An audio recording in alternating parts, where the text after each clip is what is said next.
Hoje, o negro brasileiro tem consciência de seus direitos e luta pela igualdade. Essa força foi conquistada ao longo dos séculos, desde o dia em que um líder guerreiro entregou a própria vida para conquistar a liberdade. A história heróica de Zumbi dos Palmares representa a bravura e a tenacidade do povo negro e é um símbolo da resistência contra a submissão. No início do século XVII, Recife era o porto de saída do açúcar, maior riqueza do Brasil naquela época, para a Europa. Todo o Nordeste vivia de plantar e colher cana. Mesmo quem não tinha engenhos, como os criadores de gado e os comerciantes, dependia indiretamente do açúcar, pois precisava vender seus produtos ou serviços aos agricultores. O tráfico de escravos entre o continente africano e o Brasil foi talvez um dos melhores negócios do período. O modo com que aquilo será feito levou, evidentemente, a uma sofisticação muito grande nas negociações e no comércio. Mas, por outro lado, propiciou também o exercício de uma das maiores crueldades feitas contra o ser humano no mundo. Mesmo em alguns países da Europa, a escravidão era comum naquela época. E nas culturas de açúcar brasileiras, onde era preciso muita força de trabalho, a escravidão parecia ser a única solução possível. Primeiro, os colonos tentaram submeter o índio, capturado na região ou comprado dos bandeirantes. Mas eles não se adaptavam bem ao trabalho, produziam pouco e, em geral, morriam logo depois de aprisionados. O passo seguinte foi a importação de negros africanos, que, embora mais caros, trabalhavam melhor. Quando começaram a chegar os primeiros carregamentos de escravos da África, os senhores de engenho passaram a visitar Pernambuco. Antes de começar o leilão, examinavam homens, mulheres e crianças como se fossem animais à venda. No final do século XVI, escravos que fugiam dos engenhos de Pernambuco começaram a ir para a Serra da Barriga, zona afastada do litoral, entre o atual estado de Alagoas e o de Pernambuco. O solo era fértil e a vegetação abundante. Havia extensos palmeirais e, por isso, os negros que ali se estabeleceram passaram a chamar a região de Palmares. Uma pequena aldeia começava a nascer. Tornou-se uma das maiores comunidades de fugitivos do mundo. Mais de 30 mil pessoas no auge. Foi dividida em inúmeros mocambos ou aldeias, nas quais reinventaram cultura e identidades de seus ancestrais. Resistiram às tentativas de invasão das tropas portuguesas e holandesas. Palmares se tornou uma ameaça para os senhores de engenho, que organizaram as entradas, expedições de captura aos quilombolas.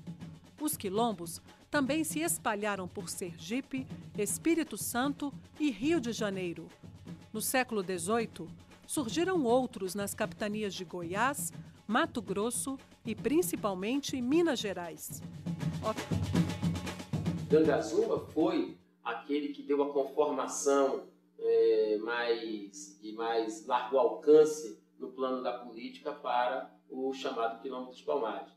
O que é que ocorre? Nas negociações realizadas entre Gangazumba e o Reino de Portugal, ocorreram traições, podemos dizer assim. Ou seja, acordos que foram firmados não foram cumpridos.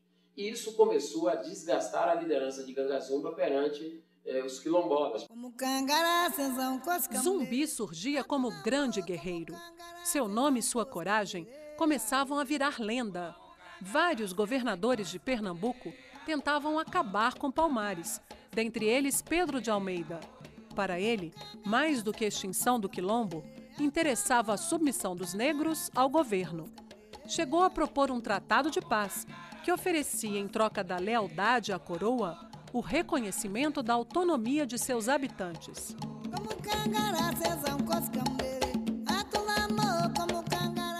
Gangazumba aceitou a proposta do governador, mas Zumbi não concordou. Para ele, não se tratava somente de viver livre, mas também de libertar os que ainda estavam escravizados. Muitos negros ficaram contra Gangazumba e envenenaram o velho rei. Assumiu em seu lugar Zumbi, o líder guerreiro que defendeu Palmares e levou o quilombo a terríveis batalhas. O novo governador, Aires de Souza Castro, espalhou por todas as vilas ordens para que Zumbi se entregasse com seus homens. Mas ele resistiu por anos, desvencilhou-se com poucas armas e muita estratégia. Outros comandantes também tentaram prendê-lo, mas não conseguiram.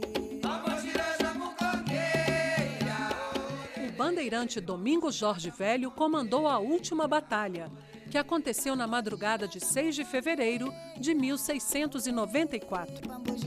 Depois de um cerco de 3 anos e uma batalha de 22 dias, a luta chegou ao fim. Zumbi conseguiu fugir, mas cerca de um ano depois, foi encontrado em um esconderijo.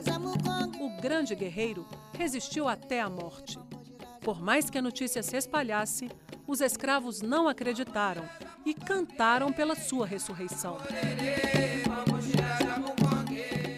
Zumbi se transformou num símbolo tão poderoso que ele gerou também várias versões sobre a sua morte. A versão que nós temos é que a versão mais corrente dentro do movimento negro e a mais aceita dentro do movimento negro é que ele foi assassinado em luta. General negro dos Palmares, grande líder dos quilombolas, lutou e morreu pela defesa e pela liberdade dos seus irmãos negros. 20 de novembro é considerada a data oficial da morte de Zumbi e se comemora o Dia da Consciência Negra. Por simbolizar a libertação do negro brasileiro, Zumbi é considerado um dos construtores do Brasil. Salve Zumbi Rei!